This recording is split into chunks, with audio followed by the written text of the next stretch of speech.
Svona gerum við þegar við sem drekkum malt og okkur líka kalt.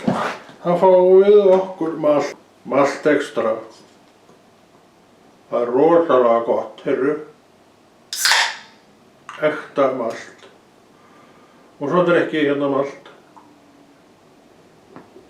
Malt extra. Ég veit, þú kannast ekki við það. En það þessi drykkur hér. Hann núna í dós, en var eitt inn í flösku. Og þetta hvora tendi teppið manni kalt.